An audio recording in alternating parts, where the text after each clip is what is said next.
Hello everyone, and welcome back to another instalment of our long-running webinar series. Since we started our webinars in 2017, hundreds of experts have shared their knowledge on many different sustainability topics. Hearing from our experts and experienced guest speakers is a great way to build your sustainability knowledge and help your business succeed sustainably. Climate disclosures are now mandatory for many organisations. Toyota New Zealand produced its first climate disclosures in 2023. The team learned a lot and it's standing them in good stead for their reporting this year. Toyota New Zealand Sustainability Manager Natasha Morris joined our Head of Strategy, Martin Fryer, to explain what they learned and how they are approaching their climate disclosures in 2024. Let's get into it.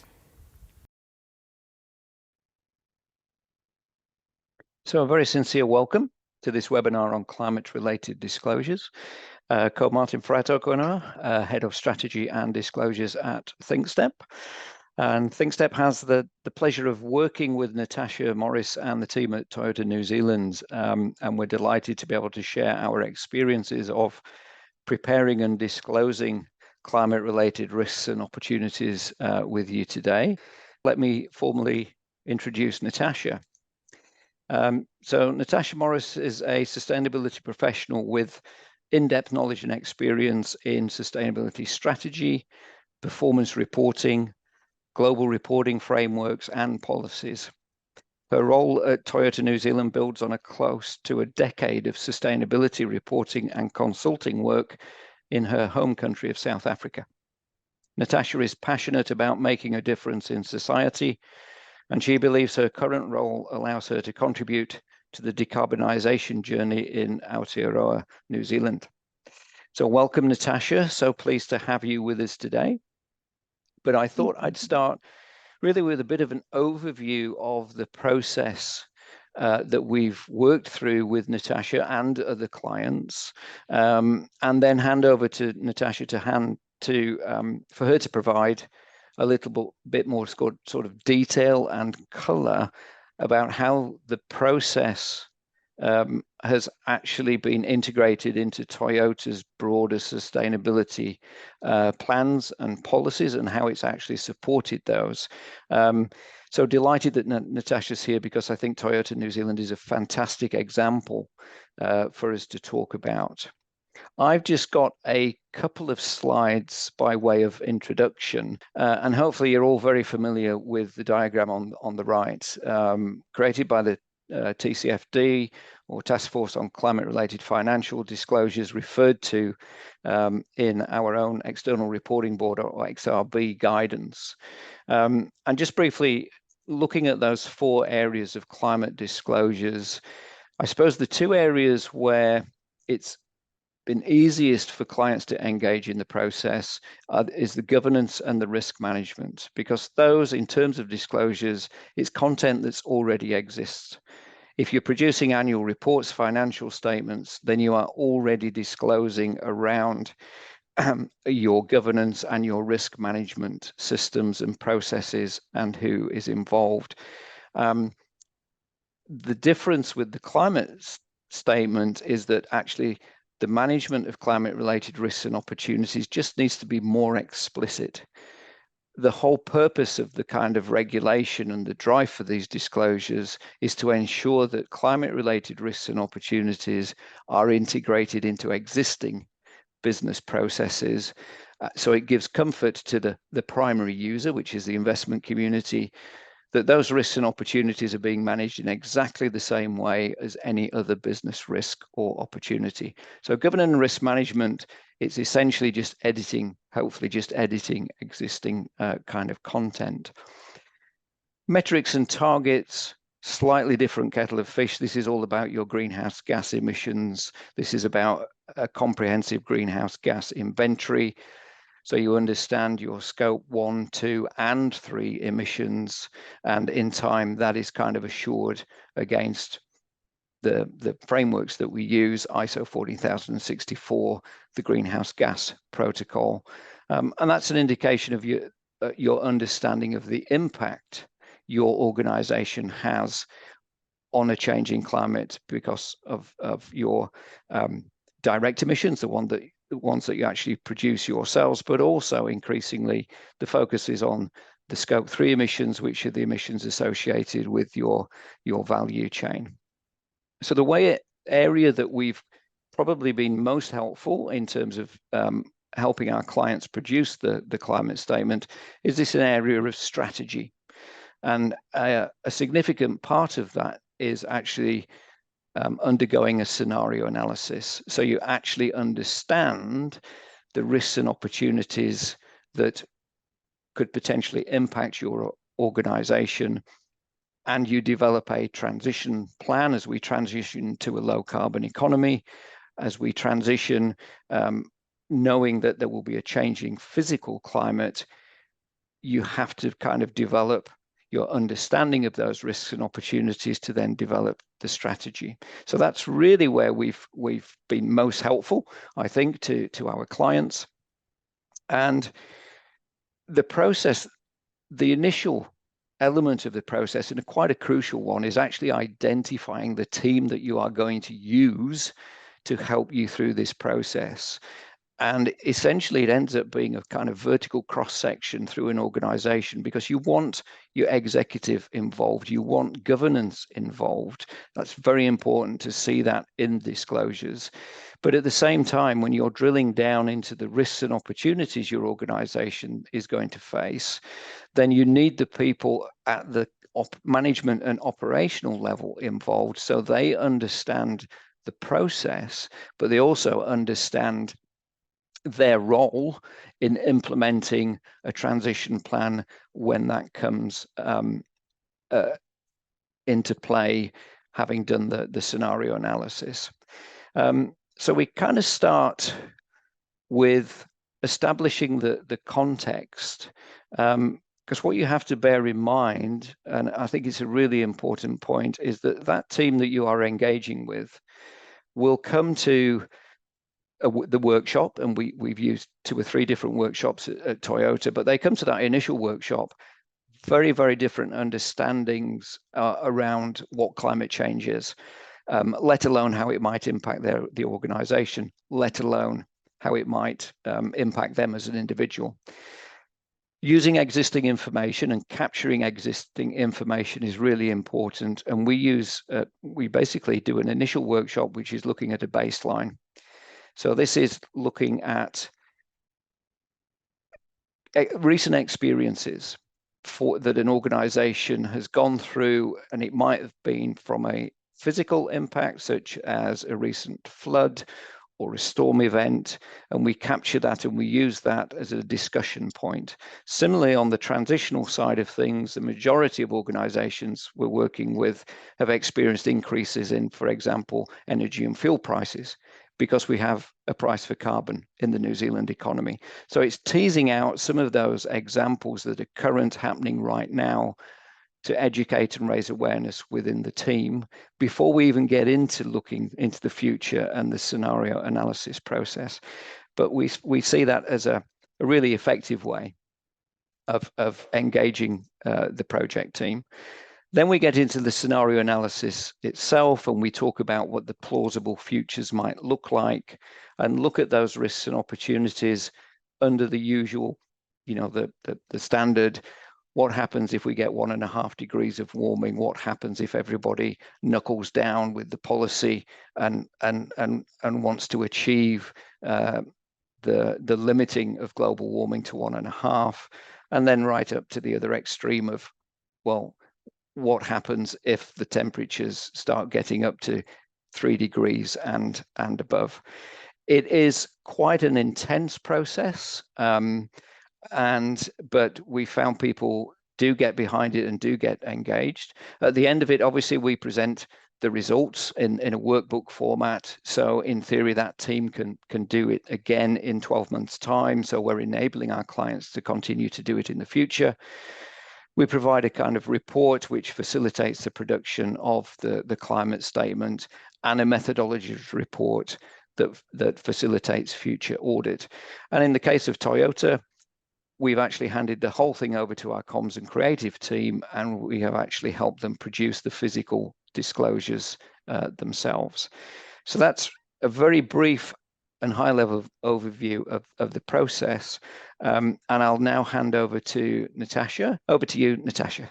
Thanks so much, Martin, and kia ora koutou to everyone that's online this afternoon. Thank you for joining us. I hope you get something out of the following slides that I'm presenting. And like Martin said, I'm just going to take you through a couple of slides around the why, also around the process, and then what we as Toyota New Zealand learned from thinkstep, and how we're using what we've learned to come up with a climate transition plan that will see us through to 2030. So just jumping into the first slide, our why. So why did we actually engage thinkstep into doing a climate risk assessment for us? The reasoning behind this was basically twofold. Firstly, we felt that we were really missing a piece of our sustainability puzzle. We have a sustainability framework which informs our corporate strategy. We have set science-based targets for our scope 1, 2, and 3 emissions out to 2030. We also have a governance process in place for sustainability within the company. And then we've identified climate change as one of our top 10 strategic risks in the company. But I think the defining moment came for us when we experienced our business operations being impacted by climate change. So early in 2023, we all know that we had the Auckland floods in January of that year, and that impacted quite heavily on our stores in Auckland. There was a lot of flooding, there was damage to our vehicles, and obviously there was a financial impact linked to that event. And then we had Cyclone Gabrielle in March of 2023, which impacted on our operations and our stores in Hawke's Bay. And there we had some infrastructure damage, and our telecoms were down for a couple of days. So there was absolutely no communication with the outside world. And then we realized that this climate change needed to move from just being a strategic risk to being broken down further. What does it mean for the company, and what would happen if this had to happen again? So I'm not going to touch too much on the overview of the process because I think Martin has outlined that quite well. But what I do want to mention here is that you really need to get in some technical expertise with outside if you don't have it within the company. We didn't have that technical advice and necessarily expertise, and that's why we look to thinkstep to help us in the process. Also, which is really important, which Martin has already mentioned, is that it's very important to engage all aspects of the organization in this workshop. So we drew on various parts of the organization, our stores that had been impacted by these events that I mentioned, our finance department, our legal counsel who's manages our risk register, and then also our operations, our Thames vehicle operations, our warehouse based in Palmerston North, and then also the sustainability team. We also had 2 VPs that were engaged in the workshop. And I think what was really, really impactful was just the learning process, that we all came out of the process being a lot more educated in the key risks and opportunities for the company, the difference between physical and transitional impacts. We had all experienced the physical impacts in the company, but we weren't even aware that there was something termed transitional impacts. And that is very relevant for an automotive company like Toyota New Zealand, where regulatory and government policy changes really impact us and impact our bottom line. So that was really quite interesting for us, and also the various technology and innovation that is happening in the space is really impacting on us, and we really need to be ahead of the pack as an automotive company. So that was something that we all really learned, and we all sat up and maybe just realized that this is something that we really need to focus on as a company moving forward. The scenario analysis was really helpful as well. I think it was quite confronting to see what the business would look like, worst case scenario in a 3-degree world. And also just the resultant risks and opportunities that we came up with. We came up with, I think, a list of 23, Martin, and then we broke that down into about 5 that we could work with going forward. And it's just really interesting to see how that would look under the various scenarios and from a short, medium, and long-term viewpoint. And I guess what we learned from the process was, I think the most important was that we were able to take our climate change risk and break it down almost into smaller risks and bite-sized risks and opportunities for the company that everyone could understand. And those people that were in the workshop, like Martin said, it was really relevant for them because they could see how these risks and opportunities could play themselves out within their own departments and what they needed to do moving forward. It also helped us review our current business model and strategy under the different climate scenarios, and also what we need to do under the various climate scenarios in order to become a more resilient business moving forward. I don't think anyone would want what happened to our stores at the beginning of 2023 to happen again. And it's really good to understand how best we can mitigate that or adapt it moving forward. It's also made us realize there are a few gaps and weaknesses in our strategy, and that is something we are currently working on. I think what is really important here is what Martin touched on as well.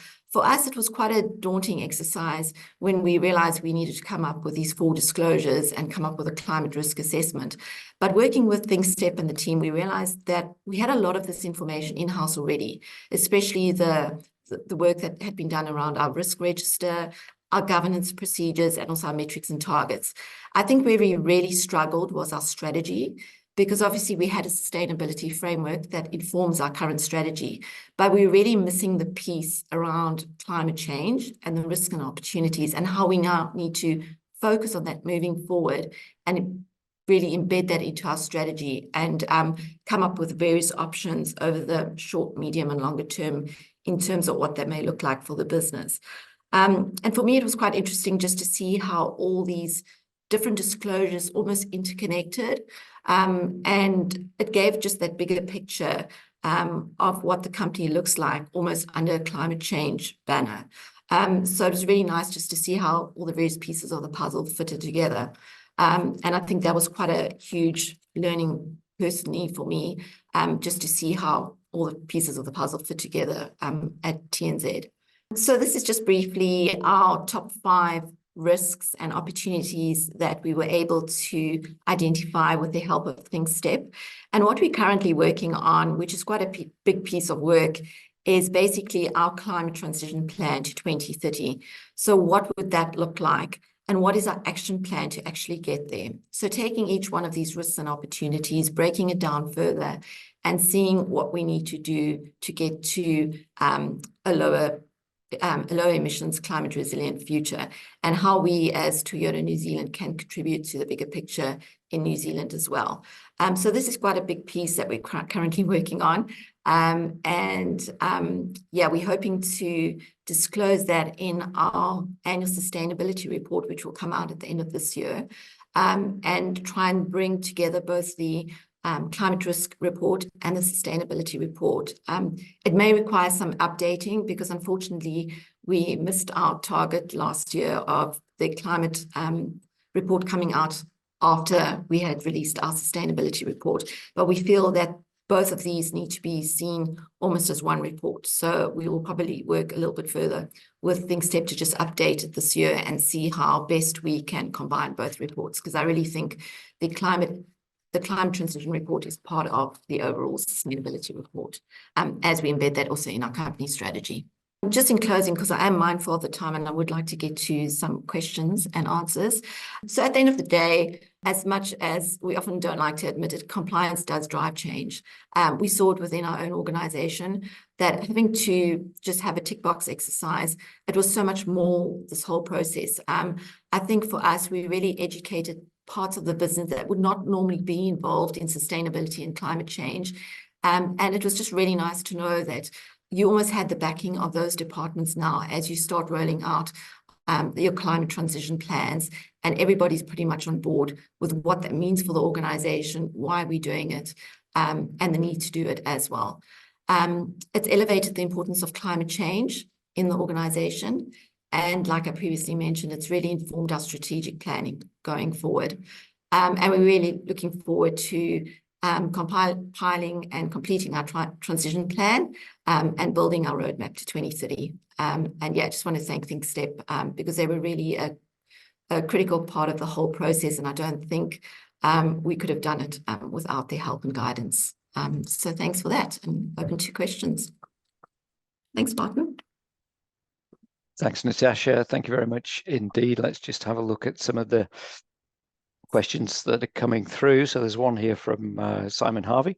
Thanks, Natasha. Can you share some concrete examples of what Toyota will do differently as a result of what it learned through this process? There's two questions for Simon. In practical terms, how were those changes identified and how will they add value to the business? Okay. Okay, well, thanks for that. I think what we've basically done right now is to look at those risks and opportunities. So, for example, one of those risks was regulatory changes and government policy changes and how that may impact the business going forward. We obviously all work, as an automotive company, we're working to the Clean Car Standard in 2027, which is reducing our tailpipe emissions of our vehicles to 92 grams per kilometre. And that is something that we are looking to have targets against for each year moving up to 2027. And we've put those targets in place, and we are moving beyond 2027 to 2030 as well to see how best we can meet those targets, because we will be penalised in 2027 if our tailpipe emissions don't conform to that specific number. So that's obviously a lot of work being done around also our electrification strategy, what they may look like to 2027, around our BEVs, our hybrids, our plugins. So that's work that's being done currently in-house as well around our product mix and what they may look like to 2027. And then another example is, I guess, around our resource efficiency. Our warehouse here in Palmerston North has a lot of waste, and we are currently looking, well, we've got about 70% of our waste in-house is recycled, and we're looking at better ways and means to reduce the additional 30%. So it's all those practical type examples which affect various departments and how best we can work with those departments to get to our 2030 goal. I hope that answers your question. Thanks, Natasha. So Amanda Davis has a question around metrics and targets. So have you calculated your scope 3 emissions and how did you kind of approach and actually scope that work? Yes, we have scoped our scope 3 emissions. For Toyota New Zealand, 84% of our total emissions actually lie in scope 3 emissions. So that is what I previously mentioned was our tailpipe emissions. So that's the tailpipe emissions for all the vehicles that we sell in New Zealand. So that forms 84% of our total emissions. So that's a huge total. And that's why we've had to, from the outset, look at our scope 3 emissions. Our scope 1 and 2 emissions, we had always had targets for, but it was really the scope 3 emissions which has to be our focus area as we move towards a low carbon economy. And that's, I guess, our contribution to the bigger picture in New Zealand, because as a transport sector, that's where we can have the most impact. There was a lot of work done around our scope 3 emissions with in-house with our data team. And to be honest, they've done a lot of sums and they've come up with some amazing formulas, which I'm not really that knowledgeable around, but I'm happy to put you in touch with our data team, and they can talk you through how those emissions were calculated. And it was quite a long process. And we did work with Toyota EnviroCare around that as well. And they helped us a lot with our scoping out those emissions, because it's quite a lengthy process. Thanks, Natasha. Carol O'Sullivan has just asked if it's possible to get a copy of your climate disclosure. I know you haven't published it, or it isn't public at the moment, but is that something that we could? I'm sure we could send that out. The only reason we haven't published it is because we feel we would probably like to update it this year if we're going to disclose it together with our sustainability report this year. So it was more a timing issue. And so, yeah, I'm happy to send that through. Thanks, Natasha. That's great. And I'm just kind of reflecting back on the conversation, and certainly there's a lot of guidance that's available for organizations that are going through this process. Obviously, there's the XRB guidance, TCFD guidance. Here in New Zealand, we've had scenarios done at a kind of sector level. And I think one of the things that we found, and Natasha, you might be able to reflect on this as well, is that, climate change disclosures has its own kind of language. And you're engaging with people internally within organizations who look at the same things: risks, opportunities, risk assessments, risk ratings, and they might be a health and safety professional or an environmental professional. And they talk about hazards and impacts, and it differs slightly from the language of the guidance, which talks about drivers and uncertainties. Essentially, it's kind of one and the same thing. But I just wondered if you had some particular insights around how to create that kind of common language that supports the development of kind of disclosures, but at the same time does that all important kind of internal engagement with the people who are actually going to deliver on it? Yeah, I think, Martin, thanks for that. I think we've kept it quite simple internally. I think at the end of the day, the sustainability team is tasked with, doing the work on the disclosures. So when we engage with the other parts of the organization, in terms of the language we use, if they're more comfortable with vulnerabilities or using different terms, we just explain to them that this is the language that's being used in the disclosures. But whatever works for the specific department in getting them to understand what it is that we require is how we actually approach it. So obviously when we draw up the risk report as well, it will be used in the language of the XRB, but internally we're quite fluid in how we approach it and what language we use, because I think, like you said, various parts of the organization may understand it differently, and then we just, whatever language they may be comfortable with, that's how we really approach it. Natasha, that's fantastic. Thank you so much. We've reached 3:30. We are going to have to kind of close it there. As I've said, the webinar has been recorded. We obviously thinkstep-anz have got our own kind of need-to-know guide on climate-related disclosures, so that's another source of information that we hope you can take advantage of. Thank you again, Natasha, for a fantastic corridor. Really value your participation today. So from both of us, have a fantastic rest of your day, and ka kite. We have many more webinars on our website on a whole host of sustainability topics. Visit us at thinkstep-anz.com.